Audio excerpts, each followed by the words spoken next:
Hey there, my skeptics and believers and everyone in between. Welcome back to another installment of Ghosts in the Machine. In this episode, we're going to take a trip back in time to 1984. That's right. And we're going to take a look at the Columbus Poltergeist. And honestly, I had never heard of this before. I didn't know it existed until I was asked by Tim Binga, who will appear in this video later on. But he asked me about it, and he asked me to do a piece on it, or write something up, or do a video on it, because there is a documentary coming out pretty soon on this particular topic. I'm actually writing both a piece and working on this video, so I'm double duty. It's actually pretty fitting that this is the first case that I'm working on for a video, because as you may have noticed, I'm in a new office. I have a new background here. This is not a green screen, it's a real office, and this is the former office of Paul Kurtz, who is the founder of Psychop and now CSI. And I have the proud honor to be I guess I can announce it here, that I am the chief investigator now for CSI. So I'm working here. I'm actually in Buffalo, New York, and I'm in his office. I was given his office. So it's fitting that I'm working on a case that he had worked on in 1984, and with Randy was on it, and a lot of people were involved with trying to investigate this case. So I'm happy to be a small part of it and just revisit this.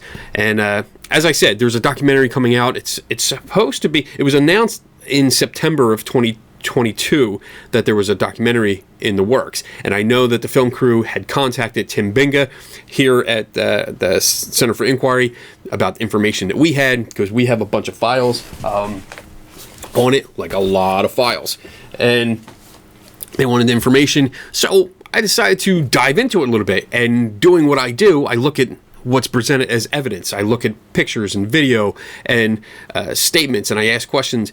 I mean, it's just what I do. So I decided to look into some of the claims that had been made back then, and some of the ones that were already covered, like the flying phone, which we'll see in a moment, and then look at some other things, like a flying tissue box, or kitchen chairs going out in different directions, and seeing if I could recreate those today under similar conditions as back in 1984 at that house in Columbus, Ohio. So let's get into a little overview of it.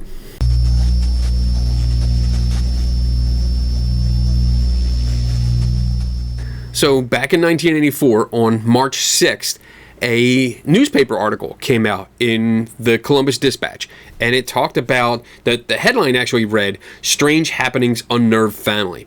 And the reporter, Mike Harden, he reported on these weird things that were going on, like clocks with the hour and minute hands spinning around out of control, that the shower would come on by itself, and TVs would go on by itself, and then lights would turn on and off by themselves. Even after an electrician came in and checked the house, that he thought it was a circuit breaker, but then when they talked about the lights turning on, after they had turned the switches off, they would find the light switch back on. And the electrician actually he used scotch tape and taped the switches down, and then walked away, and they would come back and find the tape was missing, and the light switch had been flipped up again, and the light was on. Some of those stuff, some of the things like that, those claims, I'm not really going to bother with, because there's 2, 3, 4-way switches out there that you can turn on lights from other switches in the house, or if they're not paying attention to a child, say 14-year-old girl that was in the house, who was named Tina Resch, she can easily flip the switch up, take the scotch tape, because it's just scotch tape, man. It's just scotch tape. Take the tape off, you put it on, like I could lift off my shirt, put it underneath, hide the tape, you would never find it, because that's one of the things, like the tape was never found again.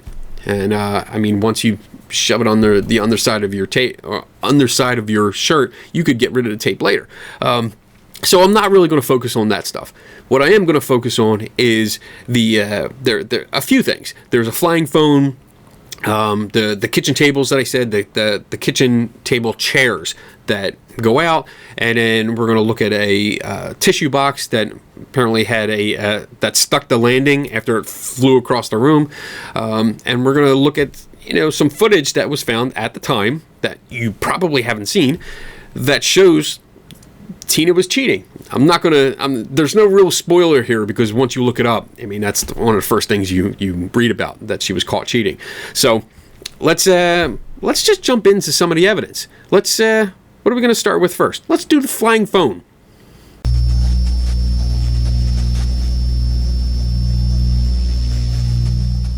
All right, so on March 5th, the day before the big article hit the Columbus Dispatch newspaper, Mike Hardin, the writer or journalist that covered the story, returned to the house, and he made a phone call to his friend Fred Shannon, who was the photographer. He was a staff photographer at the time.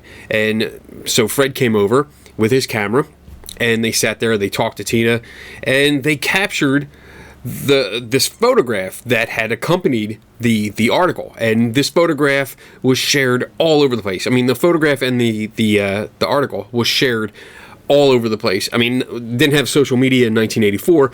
It was picked up by other newspapers around the country. That's what I mean by that. And it became a sensation. And so here's the photograph. So by this, it looks like there's a phone flying in the air. It was captured midair, and it almost looks like, at first glance, it looks like that Tina, which is the young lady sitting in the chair, she looks surprised. But when you really look closer, it doesn't look all that supernatural. But you know what? I'm going to take a clip from Unsolved Mysteries, where this case was covered, and I'm going to let Fred Shannon, the photographer, actually tell what happened in his own words. I bring the camera up to my eye with my finger on the trigger, and I waited, and I waited, and 25 minutes, my arm got tired and nothing happened. So I brought the camera down. I went this way, and the phone went that way. Now what's that tell you? That tells me that Tina was waiting for you not to look at her so she could throw the phone. That's what it tells me. It also tells me that you weren't paying attention to her. That's what it really comes down to. But, hey, you know what? Continue with the story.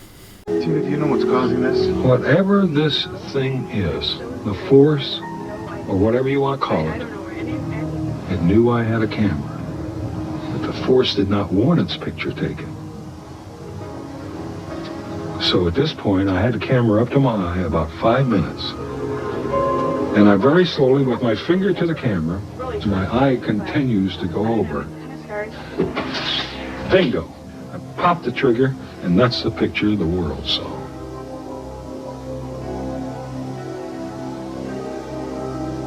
All right, so I want to make some observations about some of these photos, especially the main one that was published with the original article about this Columbus Poltergeist, and then the other photos that were published. There was another one published, I think, in a later article by the same journalist, and then there was one published in Reader's Digest. I'm going to put these all up here, and we also have photos that had to be sketched because James Randi, when he investigated this case, he was able to obtain the entire contact sheet, which is the entire roll of film. Prints of the film from what Fred Shannon had taken that day. Not only of the phones flying across Tina's lap again and again, but other situations. But Skeptical Inquirer did not get permission from the Columbus Dispatch in order to publish those photos. So many of them were sketched, and I'll show you the cover here. This shows a sketch that was made, one of the sketches that was made. Anyway, so the observations basically are in every single photo of this phone flying up, and this happened multiple times. The phone is seen jumping from her left to her right. So it starts out on the end table that's next to the chair, and it always flies over her lap, across her lap, to the right. Every photo, without fail. It's all the time. So that's something that I don't know if that was pointed out before, but it seems odd to me. If a poltergeist was supposed to just randomly throw shit, I would expect the phone to launch towards the camera or towards the people across the room. Maybe shoot straight up. Maybe go to the left, or my left, or her left, as the case may be. But no, it always went the same direction over and over again. That's showing repetition. It's showing that, at least for me, it shows that, all right, it was probably her reaching over, throwing it the same direction because it was the easiest thing for her to do, to grab it and throw it this way, which is why in some of the pictures, her hands are like this because she's in the process of throwing it. And that's why the hand looks like this in the pictures. Another thing that I picked out was that the phone cord is not on top of her arms. Like, it's going across her lap, and if she's sitting there with her arms down on the armrest of the chair, or even on her lap, the phone was going at random. That's what we were told. It's at random. Nobody knew when it was going to happen. That's why Fred Shannon, the photographer, he was there for like a half hour, 45 minutes, trying to get a picture of this. But as soon as he put the camera down, boom, the phone would just go. He never knew when it would go off. So he tried the shy thing, or the slick thing, and tried to put the camera down at his chest area and looked away. So he was waiting for either movement out of the corner of his eye, or as I'm reading in some reports that Tina actually made a noise to signal that the phone was going, which that's shady in itself. Anyway, back to my original point. If the phone was jumping at random across her lap and then she was going up to be surprised, then we shouldn't see these photos with the phone cord out in space and her hands already up. We should actually see this phone cord going across her arms and trapped in her arms as she got surprised and went up like this, or like this, how the thriller thing that she was doing. So to demonstrate this, I called in a coworker, Nicole, and she's gonna help me. So enjoy this little experiment. So I've got Nicole. She's gonna help me with this experiment, and we're probably not gonna tell Nick about this. I accepted with full knowledge. You're good. You got your helmet on. You got your goggles on. All right, so we're gonna pull this across. And actually, you can just put your arms on the armrest. Okay. There you go. And again, don't react until it pops up. Hopefully, I don't hit you in the face. That was good. That was good. I like that. Good. Do it again. Keep your arms up this time. Keep my arms up once I go keep your arms up this time.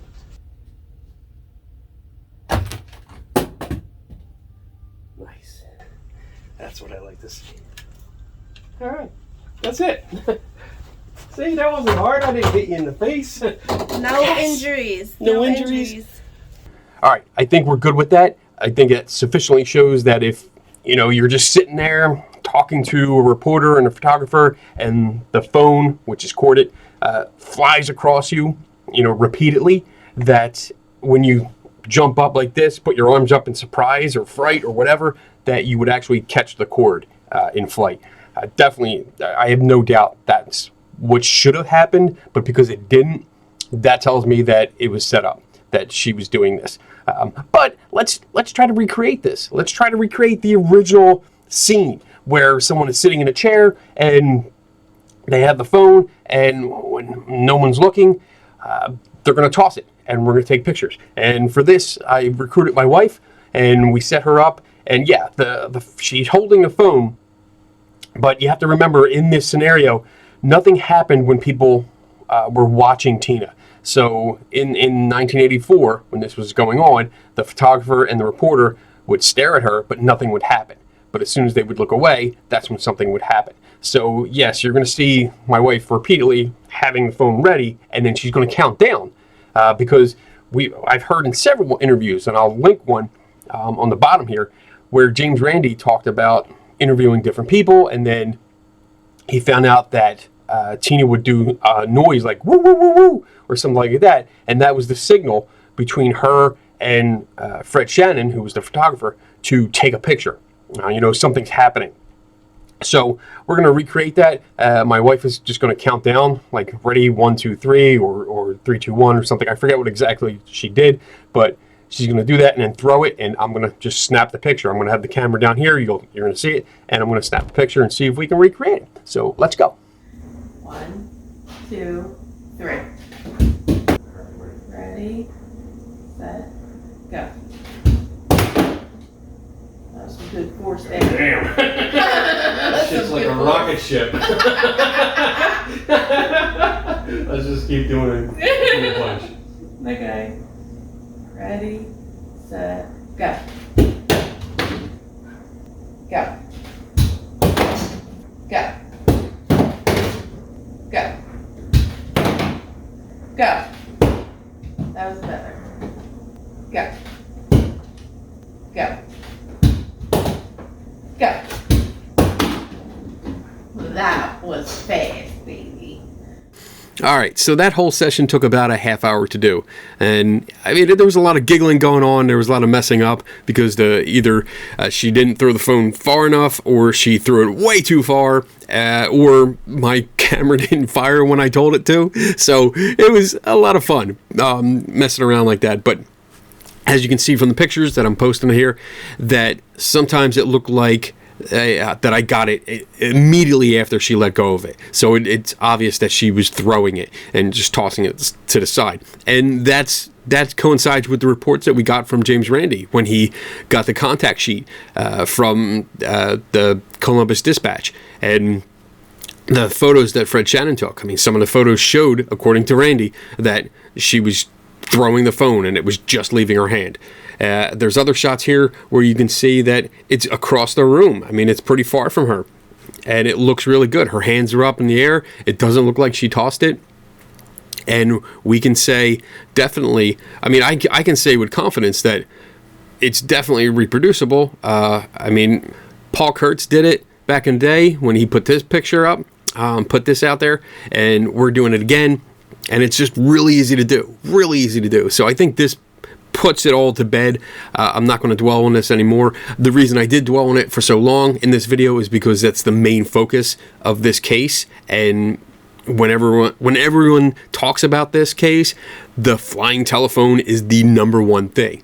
But I want to move on to 2 other claims that came out, and that came out with this in various reports, and I think they're worth looking into to see if we can recreate them.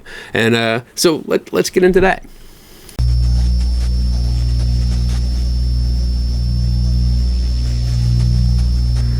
All right, so this next section is going to be pretty short because I don't have a lot to go on, and recreating it was pretty quick. It was pretty easy, to be honest.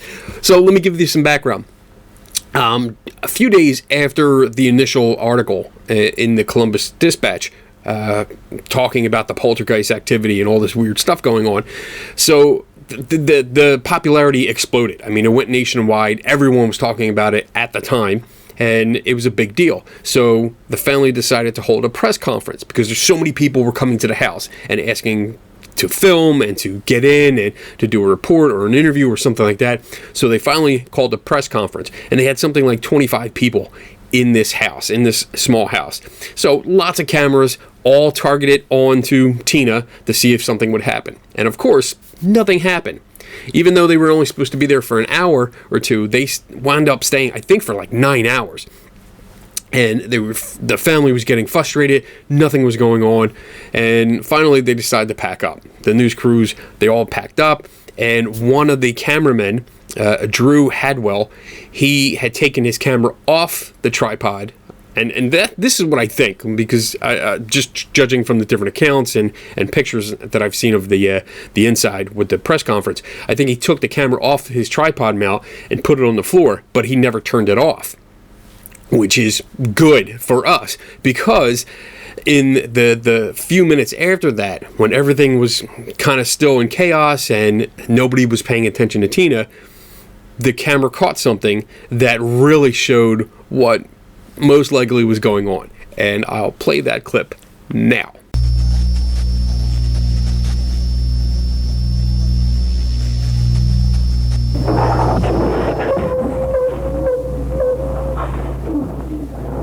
Watch again, this time in slow motion.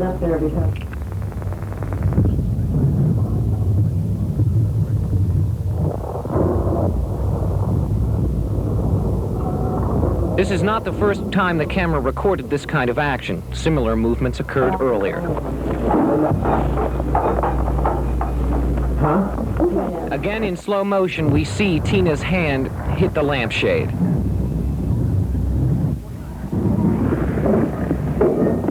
I'm Drew Hadwald.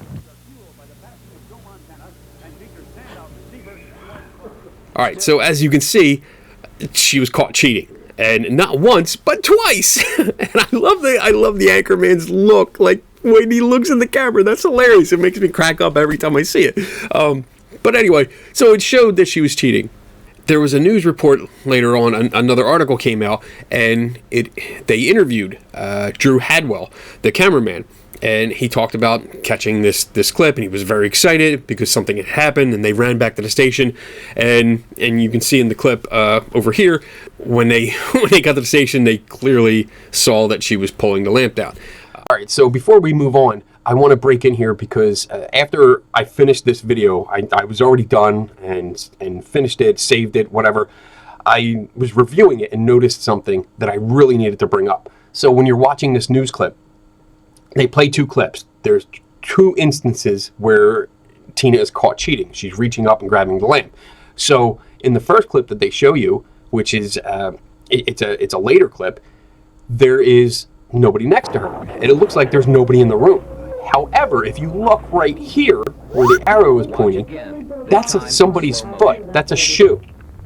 Somebody's shoe. And if you watch it in slow motion, you can see that it actually moves. Like somebody's sitting directly across from her, and when the lamp hits the ground, the foot comes up a little bit and moves back a little bit, showing like, oh, they're startled.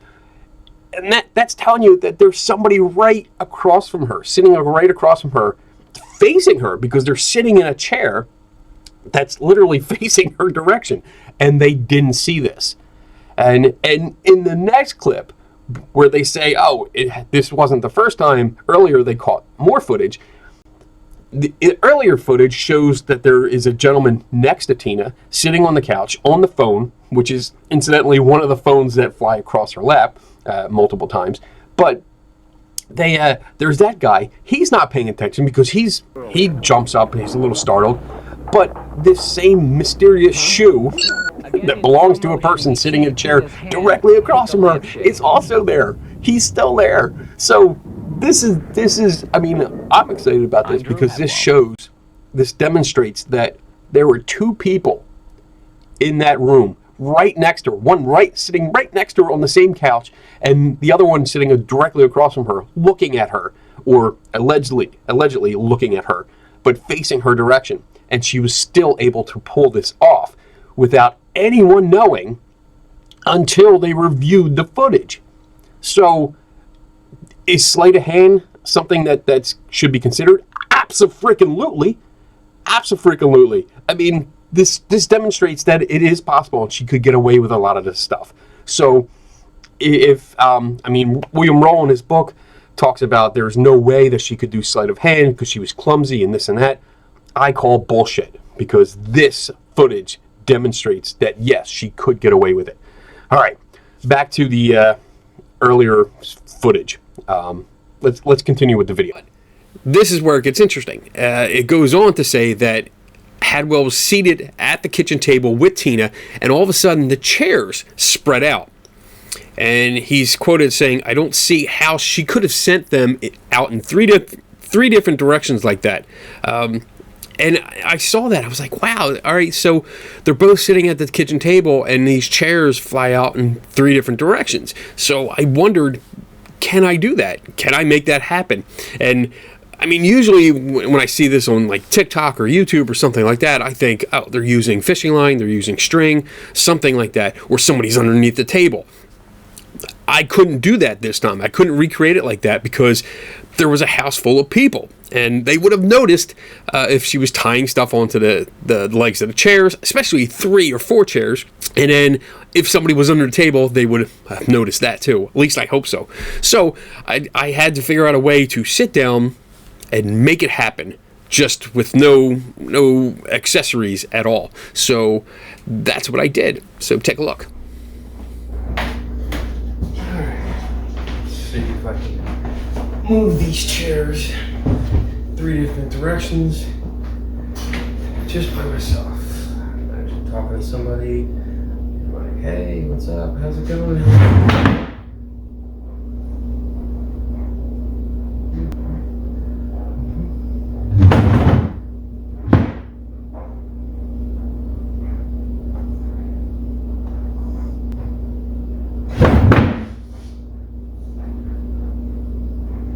That was pretty good.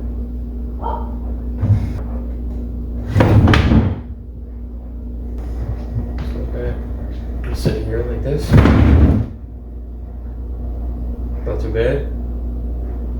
If somebody's sitting, talking to me, and really not paying attention, and that happens, maybe like, ah. You think? I don't know. Go sit down.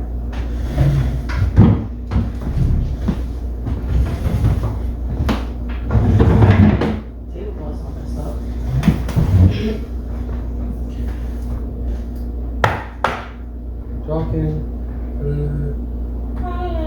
not paying attention. Maybe you're doing some work or something.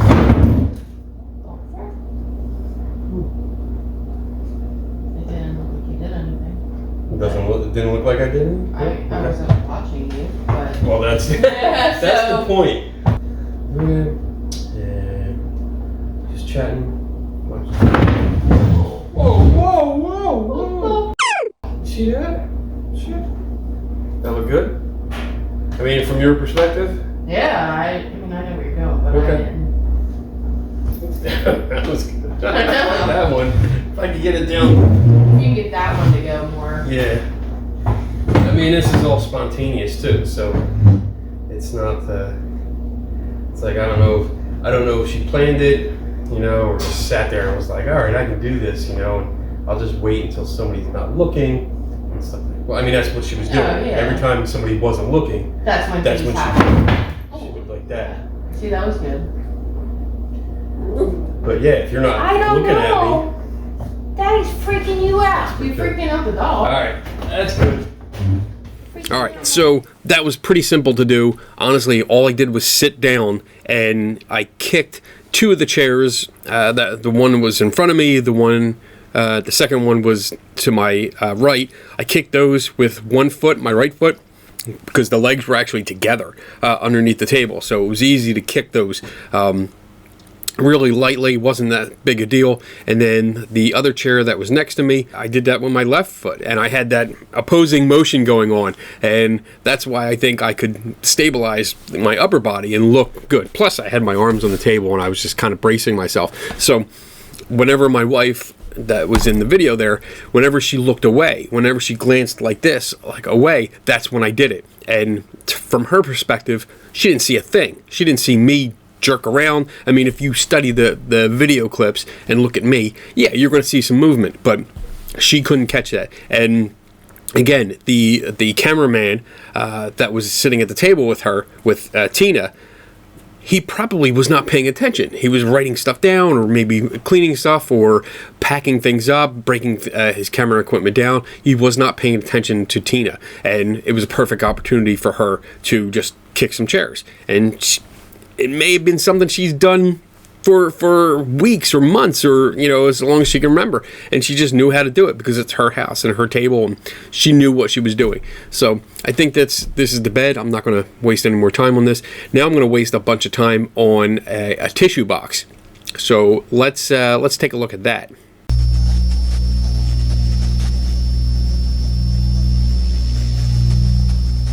All right, so the tissue box incident, that is described in William Roll's book, Unleashed. And so as I read through this, it was a passage that came up, and I was like, oh, this is a claim that kind of sounds like it might be fun testing, although I'm pretty sure I spent way too much time on this. So I apologize in advance. Anyway, I'm going to throw up the passage up on screen here so you can see it. And it's talking about Fred Shannon, who was the photographer, and then Mike Hardin, he's the journalist that was writing all these articles for the Columbus Dispatch. They were there, and this is right after they caught the telephone flying across Tina's lap. So Fred wanted to get back and develop his film so he can get these photos because he's excited about it. And they're talking about they're getting ready to leave, and that as soon as they were ready to leave, they were in the process of leaving. So I'm thinking, to me, they looked at each other and said, all right, you know what, you ready to go? Yeah, I'm ready to go. Okay. And they start to get up to go. So they're not paying attention to Tina. And then this Kleenex box, this regular tissue box from Kleenex, allegedly flies from one end table to another end table next to, I think, Fred Shannon. So it goes about 4 feet, according to the passage here, across the living room. It's not a long distance. It's really not. But the thing here is that they say it sticks to landing. So basically, again, reading off of this, this time when the box hit the table, it stopped cold, as if it had landed in glue. So I was curious, like, whether or not I could do that. Could I make a tissue box, a large Kleenex tissue box, stop cold, or at least appear to stop cold? So let's do some experimentation. All right, set up my desk with a tape measure. Measured out 4 feet, which is right there. See, 48 inches, 4 feet. And we went to 5 feet. And we have our stunt Kleenex box. And we're going to try to make that land preferably still between 4 and 5 feet away from there. Can we do it? I don't know. Let's find out. So the first idea I had was, what happens in a home with a lot of kids and a lot of stuff, especially in a home where an alleged poltergeist is going on and there's crap flying all over the place, glasses are being broken, dishes are being thrown, eggs are being thrown, because there's lots of reports of eggs flying across the room and hitting the walls and actually coming out of the refrigerator by themselves. So I'm thinking, like, what's a mainstay? What's a common thing? Spills. So, I mean, I'm thinking like spills of soda or juice or the eggs that I mentioned. You know, a lot of this stuff will make surfaces sticky. And so the first thing I did was take a little bit of soda and I put it out on the table. Let me see. Let me turn the thing. So I spread it around. I'm going to let it dry for a little bit. I'm going to wipe it up a little bit, but see if that makes it sticky, and then see if that makes the Kleenex box, or stunt Kleenex box, see if it makes it stick the landing, basically. You know, that I can throw it from 4 or 5 feet away and it'll actually stick. So let's get on with the experiment.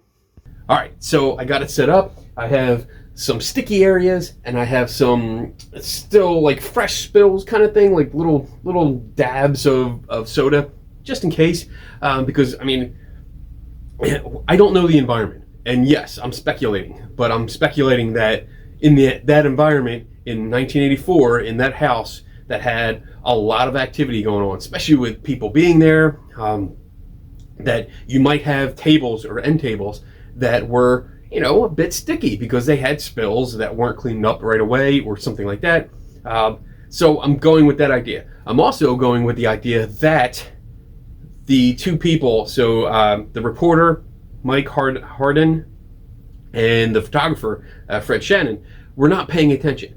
Because in the book, in William Roll's book, he describes that they were about to leave. They were getting ready to leave. So this means to me that they were getting up. They were getting up from the couch, ready to go out the door or grab some stuff. So they weren't looking directly at Tina, who was across from them or to the side of them. Maybe they were looking down, getting up, you know, from a chair, or they were looking somewhere else, like where's the rest of her equipment or something like that. I don't know. We don't have these details, but I can only assume that they weren't paying attention because this is normal life.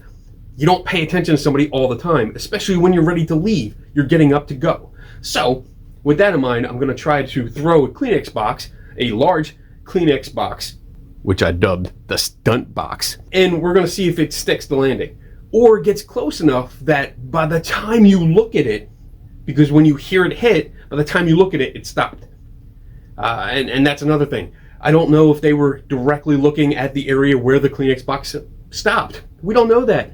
And they probably weren't. I mean, I'm going to go with that. I'm going to go with that assumption. They probably weren't looking at it. They heard it, and once they heard that sound of the box hitting the desk, they turned to look. And when they turned to look, it stopped. So let's try some testing. Let's see what happens. But first, safety goggles, because safety first. Always, kids, safety first. All right. This, so at the edge of the table. Oh, I should probably sit, because she was probably sitting down. Let's see what happens.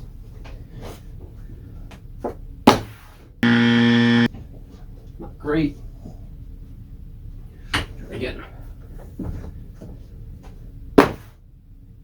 That was pretty good. I like that one. Try this one.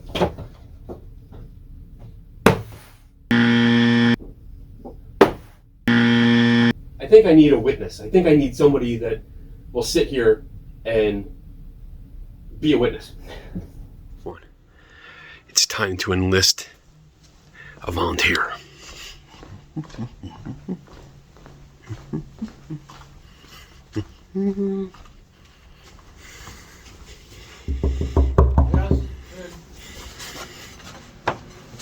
Hi, Tim. Hi. I need your help. Okay. What's that? Do you have safety goggles? Yes. Good. Tim found his safety glasses. And now we're going to do experiments. I want you to act like normal, like we're having a conversation, or you just got done doing. Right, so then I kind of look over here and I go, okay. And there would be somebody next to you that you'd be talking to, that your buddy, and you want to make sure. Okay. Well, you're like, all right, we're ready to leave. All right, we're so gonna just, go. We're prepping to leave. Okay. We're prepping to leave, and yeah, so we're done interviewing. We talked. I'm a 14-year-old girl, and yes, you are. we just spoke, and I'm a cameraman apparently. So you're I think you're a reporter. Okay. And cameraman's next to you, so okay. You're ready to leave. All right. And go. So we're all set then, Tina? We're all set. We're all set to go. Yep, that's Thank it. you. We don't need Okay. anything else. I didn't Honest see opinion. anything, but I heard it slide. You heard it slide. All right, so let's see if we can do this again. All right. That one was interesting. that worked, huh? That I didn't hear slide Okay. at that time. So the arc might have helped. Okay. A little bit more. Because to be lower, honest yeah. with you, I saw the corner of my eye when I was looking away, it higher. It higher. Okay. So And that's actually good, because I mean, they kept saying they saw things in flight. So as long as you see it in flight and actually don't see. right, no, I didn't see anything other than I saw the box hit the edge of my Okay. peripheral vision, and then I heard the hit, and then I looked and there was very little slide effect. Okay. That was good. Yeah. That was it right there. And that's the point of this is not to say definitely. That's what happened. This Right. is it's possible that it happened this way. And just I mean, we're going through random throws and just Right. seeing if it would happen. And like I did it a couple times beforehand where it did just like that. Mm-hmm. So that's what I'm trying to get to. Right. That it's possible that it happened. Right. Right. I don't know. That was it. I heard a touch of a slide, but it was still Okay. good. But It's stuff to land. Yeah. because you're pretty sure she was sitting there right next with it ready to go. It was, yeah, it's on, according to their diagram, it was right on the edge of the end table next to her. And it was on a table, shot to a table over here? Yes. Okay. Yeah. I understand that completely. Good. All right, so I think that sufficiently explains what might have happened. Definitely not 100% because I wasn't there. You know, I didn't see these events. I wasn't there to observe or to have a video camera going in the background where I didn't tell anyone it was turned on, which somebody should have done, but they never did. Anyway, so the tissue box, pretty much it's easy to do. As long as you're not paying attention, it's just like the kitchen chairs. As long as you're not paying attention, you don't see the entire story. You don't see the whole event. So by the time you turn and look, because you heard a noise, you see something just sitting there, and it seems weird. So enough of that. Let's sum it up. because there's a lot more we could get into, but then this video would be hours and hours long, and we just don't have time for that. And it's not really, the point of this video is not to go after every single case, because it's too difficult. There's not enough information. The idea of this video was to take a look back. There is a documentary coming out soon. I think I mentioned it earlier in the video, that that's going to focus on Tina's life, and the production crew contacted CFI, specifically Tim Binga, to get information, to see what we had, because our organization investigated in 1984. We were there. James Randi was there with 2 other scientists trying to investigate it, but they were refused entry. They weren't allowed to investigate, which sucks. So we had to rely on secondary sources to get in there. Anyway, I figured since this documentary is scheduled to come out soon, it might be touching on the Poltergeist years. And I wanted to revisit this, give it a little perspective, show that, yeah, we know about it. Not only do we know about it, but we can figure out what went on, and we can recreate the events pretty close to what was going on, if not exactly what had happened in that house. And that really, there really isn't anything spooky. All the evidence so far points to a likely hoax. I mean, there was a lot of things that we didn't cover. Reading William Roll's book, I don't like speaking bad of people that have passed away, because he did pass away a few years ago. But I think William Roll was a terrible investigator. I don't think he was good at this job at all, at least not field investigations, because he just ignored certain things. Like when he arrived, in the beginning of the book, when he arrived at the house, he noticed a book on magic on Tina's bed table, the table next to her bed. She was obviously reading a book about magic and sleight of hand, but he ignored it because he didn't think it mattered. And at one point where Tina went back to North Carolina, because after the several days that he lived at the house, because William Roll was the parapsychologist, if I didn't mention that before, he stayed at the house for several days to study Tina. And I don't think he really studied. I think he was there after the fact. He never actually saw an event begin. He saw maybe midway through, or the ending of it, the result of an event. He never actually saw things happen when they started. But he ignored it. He ignored that idea that it could possibly be Tina doing these tricks. Even time and again, when he says in his book that, it sounded like this, or they suspected Tina, or that somebody also, there was another incident where Tina was caught kicking chairs under the table, the kitchen table, and when she was confronted with it, she just laughed and ran away. I mean, these are all signs that were right there. But anyway, William Roll took Tina back to his lab in North Carolina to study more, and there's a passage in his book where he thinks about setting up a camera and just recording without telling Tina that it was on, and then decides against it. And I mean, that was probably one of the dumbest moves he could have done, because he would have caught her cheating again. But it just seems like William Roll did everything he could to support to support his belief before going in there. He didn't try to investigate and solve this mystery. He wanted it to be true. That's the impression I got from the book, from his point of view. And it's a shame that Randi wasn't allowed in to observe what was going on, because we probably would have shut this case down in 1984. But oh well. Since then, Tina's had a lot more trouble. She in her life, she was convicted of murder of her own child, and she is currently in prison serving a life sentence, I believe. And so this documentary that's coming out will probably focus on poltergeist stuff, and then also her later life. And I'm not here to judge whether she actually committed this murder that she was charged with or not. That's not my place. I didn't look into all the details of this. I've tried to reach out to Tina. I did send her a letter to the facility that she's in. I have not heard back yet. If I do get it in time before I post this video, I'll of course add on a little bit after this and include what she says, because I tried to ask, like, it's been almost 40 years.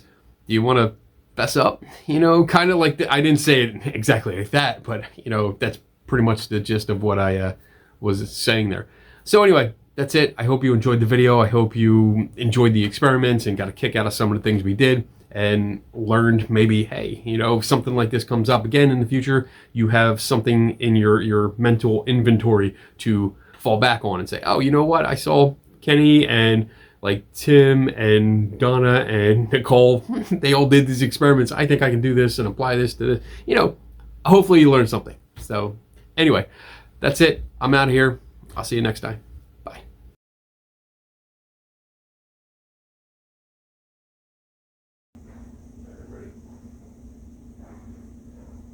One, two, three. Nothing happened. Sorry. That's my bad. All right, I'm sorry. There we go. All right, you're all done. I'm all done? Thank you so much. All right, you're welcome. That was fun. Yeah, still got both her eyes, no dents in her head. I love that it says safety first on the helmet. That's probably my favorite. You will have to send me a picture of, Okay. or post it or something. Yeah, I'll be posting it. Okay. Thank you very much.